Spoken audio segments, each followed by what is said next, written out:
वफाकी बजट 2026-27 में हुकूमत तनख्वाहदार तबके को तकरीबन 50 अरब रुपए का टैक्स रिलीफ देने पर गौर कर रही है। बजट में तजवीज़ की जाने वाली नई तब्दीलियों के तहत ज़्यादा इनकम वाले मुलाजमीन के लिए इनकम टैक्स के रेट्स कम किए जाएंगे और 35% की बुलंद तरीन टैक्स परसेंटेज का इतलाक 41 लाख रुपए सालाना के बजाय 70 लाख रुपए सालाना इनकम पर होगा। अब गुज़िश्ता 3 वर्षों के दौरान तनख्वाहदार तबका मुसलसल बढ़ते हुए टैक्सेस के बोझ का शिकार रहा है। सिर्फ तनख्वाहदार अफराद की जानिब से डायरेक्ट टैक्स पेमेंट्स 600 अरब रुपए से आगे बढ़ चुकी हैं। इसके बरक्स ताजिरों और रिटेल सेक्टर की टैक्स अदायगियां निस्बतन बहुत ही कम रही हैं, जिसकी वजह से टैक्स निज़ाम में बैलेंस ना होने की बहस शिद्दत इख्तियार कर चुकी है। अब प्रोपोज तजावीज़ के मुताबिक 2,67,000 रुपए माहाना तक इनकम रखने वालों के लिए रेट 25% से कम करके 20% करने की तजवीज़ है, जबकि 3,41,000 रुपए माहाना कमाने वालों के लिए रेट 30% से कम होकर 25% करने की तजवीज़ सामने आई है। लेकिन इसके साथ ही 32% का एक नया टैक्स स्लैब भी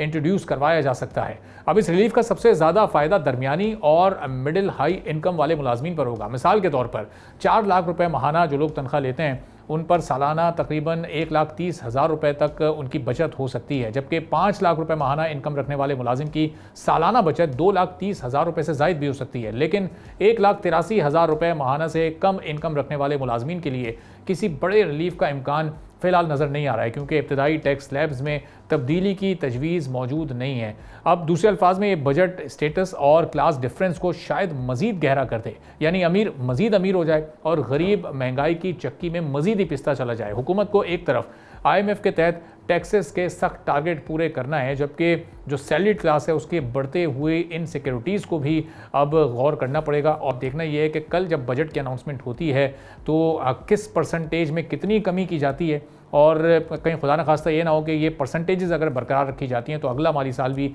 बहुत ज़्यादा मुश्किल फिर सैलरीड क्लास के लिए हो सकता है। इस पूरी सूरत हाल पर हम बात करेंगे। ज़ीशान मर्चेंट साहब टैक्स एक्सपर्ट हैं, हमारे साथ मौजूद हैं। ज़ीशान साहब, बहुत शुक्रिया प्रोग्राम के लिए, आपने वक्त निकाला। अभी जो हायर जो टैक्स स्लैब्स हैं उनमें थोड़ी कमी की जो तजवीज़ है ये काबिल अमल है? इसका मतलब हुकूमत के पास फिस्कल स्पेस भी मौजूद है, और अगर ऐसा होता है तो बर्डन कितना कम हो जाएगा जो पहले से बहुत टैक्स पे एग्जिस्टिंग टैक्स पेयर्स पर बोझ बहुत ज़्यादा है? बिस्मिल्लाहिर्रहमानिर्रहीम जी, आपने बहुत इम्पॉर्टेंट इशू को हाईलाइट किया है। सैलरीड क्लास जो है over the last few years जो है वो one of the top tax payers जो हैं वो बन चुके हुए हैं। इस पिछले साल जो है उन्होंने 610 बिलियन टैक्स दिया था,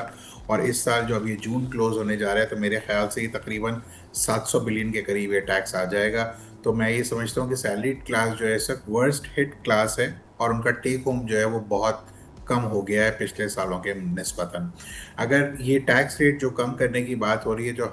हमने सुना है कि वो 12 लाख से 22 लाख सालाना जो कमाने वाले तनख्वाहदार लोग हैं उनके कुछ रेट्स में कम करने की बात हो रही है। इसी तरह से जो जो स्लैब जिसमें आपने जो बताया कि वो 41 से 70 लाख, तो फ़र्क पड़ेगा उन लोगों को कि जो मिडिल टू हाई इनकम जो रखते हैं, सैलरी अर्नर्स है, उनको यकीनन एक फ़र्क पड़ेगा, और जो डिज़ायर्ड भी था और जो ज़रूरी भी था।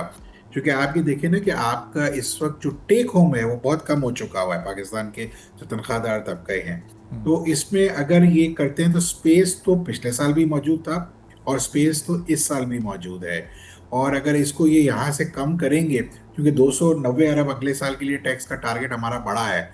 तो इसका मतलब ये है कि जो हम 14,000 अरब से जो है वो 14,900 अरब से 15,264 अरब के ऊपर जाना चाह रहे हैं, तो कहीं ना कहीं तो वो टैक्स के रेट को एडजस्टमेंट करना ही पड़ेगा हमें, वरना ये टैक्स का टारगेट जो है वो मुश्किल होगा। अब देखना ये है कि गवर्नमेंट ऑफ पाकिस्तान जो कल बजट पेश करने वाली है उसमें इसको किस तरीके से केटर किया जाएगा, और उसके बाद जो है हमें समझ में आएगी कि हाँ, हम उसके बाद एक सैर हासिल गुफ्तगू कर सकते हैं कि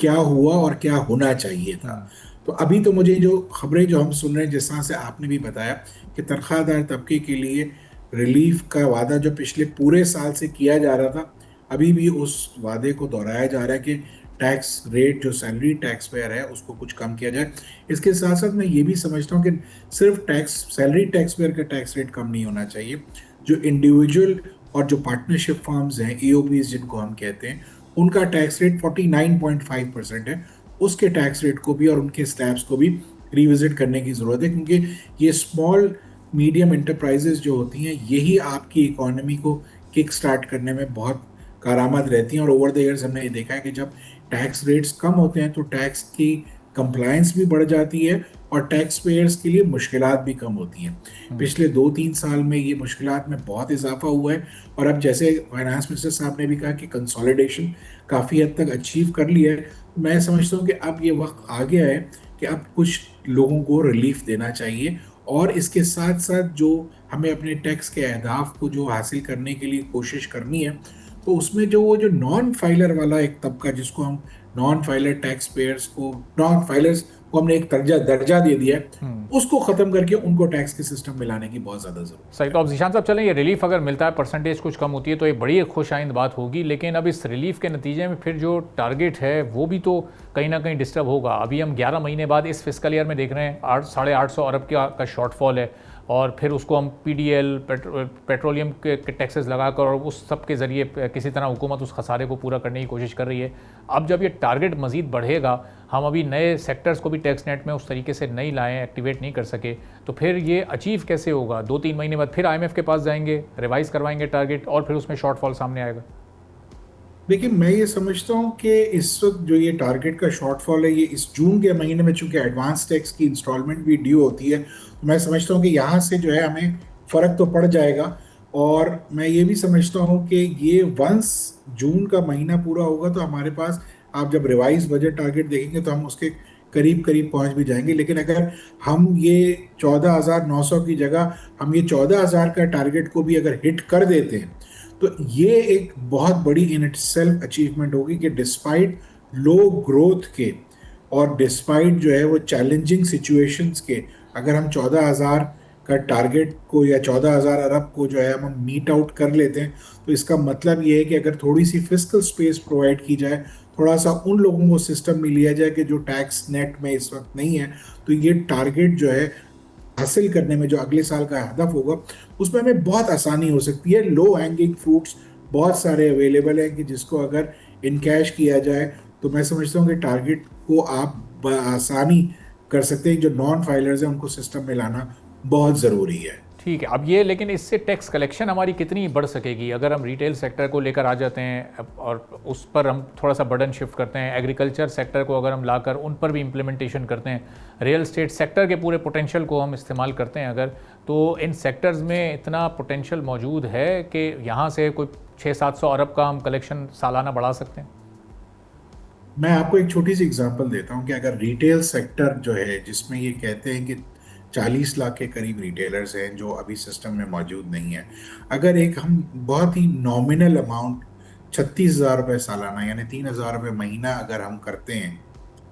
और ये 40-30 लाख लोगों पे अगर हम करते हैं, तो ये 108 बिलियन तो यहीं से रिकवर हो सकता है। अच्छा। जो 290 हमें बढ़ाना है, तो समझें 1/3 से ज़्यादा जो है यहीं से रिकवर हो सकता है। फिर एग्रीकल्चर में लॉ में अब हर सूबे ने जो है टैक्स लगा दिया और हर प्रोविंशियल अथॉरिटी उसको अब रिकवर करने जा रही। तो मैं समझता हूँ कि सिर्फ रिटेल और एग्रीकल्चरल सेक्टर से इतना पोटेंशियल मौजूद है कि अगर आप इन्हें प्रॉपरली इंसेंटिवाइज कर सिस्टम में लेके आएंगे। सब्सक्राइब करें और बेल दबाएं ताकि कोई खबर रह न जाए।